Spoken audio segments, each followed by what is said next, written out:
Bago tayo magsimula, huwag kalimutang mag-like at share. Kung nagustuhan ninyo, mag-comment sa ibaba. Maraming salamat, let's go, ituloy na natin ang kwento. Di nagtagal, naisalayan na natin ang pagpasok ng grupo ng ating bida sa loob ng bahay aliwan, isang lugar na kumikislap sa ilaw, puno ng halakhak, at nagtataglay ng hiwaga ng gabi. Bahagyang lumapit si Li Wuji sa kanyang master, at sa mababang tinig ay nagbukas ng damdamin, "Master, medyo bagsak ang loob ko, palihim akong tumakas mula sa palasyo." Ang prinsesa na si Dongfang Mengyao, na matagal nang naglilinang sa labas, ay sakay ng barkong ito. "Ngayong gabi, lulusubin ko ang treasure ship para pumitis ng bulaklak, o hanapin ang kinaroroonan ng prinsesa, hehe." Sa pagdinig ng mga salitang yun, malumanay na sumagot si Ye Junlin, tila isang malamig na hangin na pumapawi ng init ng loob.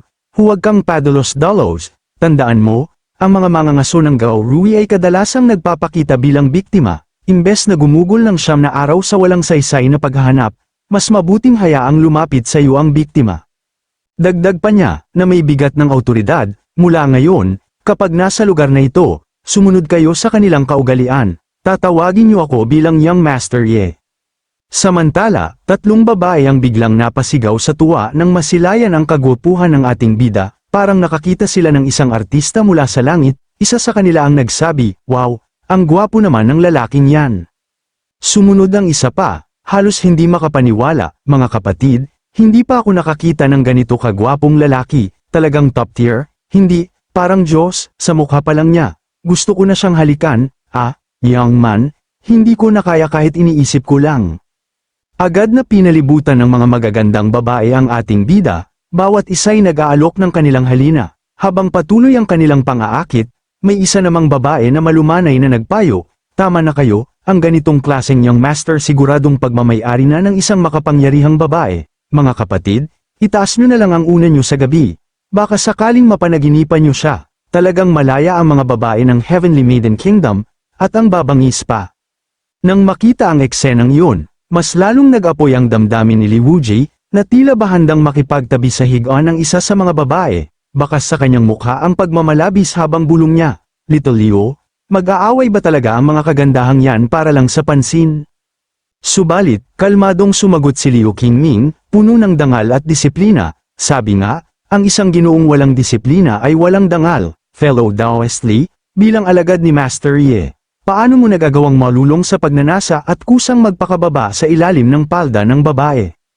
Ngunit biglang natigilan si Liu Qingming nang lumapit sa kanya ang isang mapang-akit na babae, at sa malumanay na tinig ay bumulong, "Gusto kitang makasama sa kama," dahilan upang mamula ang kanyang mukha sa matinding gulat.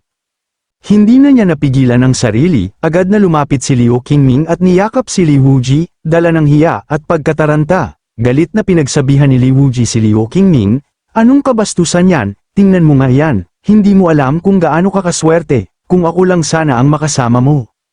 Agad namang nagdahilan si Li Qingming, habang bakas pa rin sa kanyang mukha ang hiya, at marahang nagsabi, kasi naman, kahit mahilig ang mga babae ng Heavenly Maiden Kingdom sa dual cultivation, gwapo lang ang gusto nila, kaya walang pumapansin sa atin, fellow Daoist."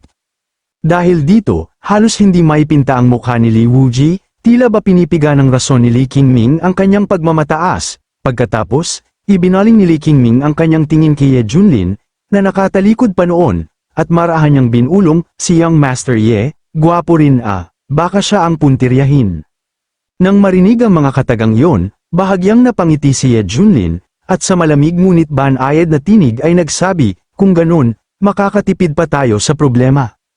Humarap siya sa lahat, ipinakita ang kanyang kakisigan, at kalmado niyang idinagdag, "Tutal, ang isang top-tier na gwapong tulad ko, nararapat lang na mapasa kamay ng isang makapangyarihang babae, di ba?"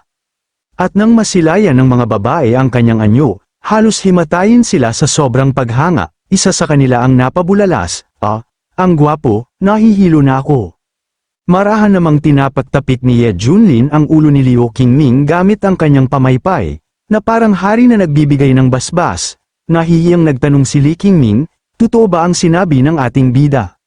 Sa sandaling yun, nilapitan ni Ye Junlin ang tagapangasiwa ng Empress, at iniabot ang mga spirit stones habang mahinaong nagsabi, "Binibini, pakihanda ang 3 superior rooms para sa amin." Masayang sumagot ang tagapangasiwa, puno ng galak sa kabaitan ng ating bida. Haha, hindi lang gwapo si Young Master, napaka-generous pa, sisiguraduhin kong paglilingkuran ko siya hanggang marating niya ang langit. Agad niyang inalalayan ng grupo patungo sa VIP room, at idinagdag, Young Master, dumating na sina Jing at Hua Zhang. Sa isip ng ating bida, lihim siyang napangiti, mukhang maganda ang simula ng paglalakbay natin sa Central Region. Samantala, makikita si Li Wuji na inis, pabulong niyang sinabi, tiyak na iniinsulto niya ako. Ikaw na pa-impress, anong pinagsasabi mo? Gwapo ako, hindi mo ba naiintindihan? Pabulong namang sumagot si Liu Qingming, puno ng katotohanan, fellow Daoist Li, bakit mo niloloko ang sarili mo? At saka, ang manatiling ligtas sa Heavenly Maiden Kingdom ay isang biyaya na. Nang marinig ito, mas lalong nagngit-ngit si Li Wuji sa inis, na tila ba sinaksak ang kanyang dangal, at galit na sumigaw, tumahimik ka nga, wala kang kwenta. Makaraan ng ilang saglit, nasalayan ang liwanag ng buwan na unti-unting lumalaganap sa mahinahong dagat, tila ba isang gintong tabing na bumabalot sa buong paligid. Dito, makikita ang ating bida na kalmadong naliligo sa hot spring, ang singaw ng tubig ay parang ulap na bumabalot sa kanyang katauhan, ngumisi siya, at mahinaong nagsabi, isang pribadong silid na may open air na hot spring, sobrang nakaka-relax. Alam talaga ng mga tao sa Heavenly Maiden Kingdom kung paano mag-enjoy. Ngunit biglang napakunot ang noo ni Ye Junlin nang maramdaman niya ang presensya ng isang nilalang sa kanyang likod. Agad niyang tinanong, puno ng autoridad, sino ka? Sa isang iglap, may nilalang na bumagsak sa kanyang harapan, dahilan upang bahagyang umatras ang ating bida sa pagkagulat. Makalipas ang ilang kisap mata, nakatitig siya sa tubig, hinihintay ang pag-ahon ng nilalang. Hindi na mapigilan ang kanyang pasensya, paindat niyang sinabi, lumabas ka.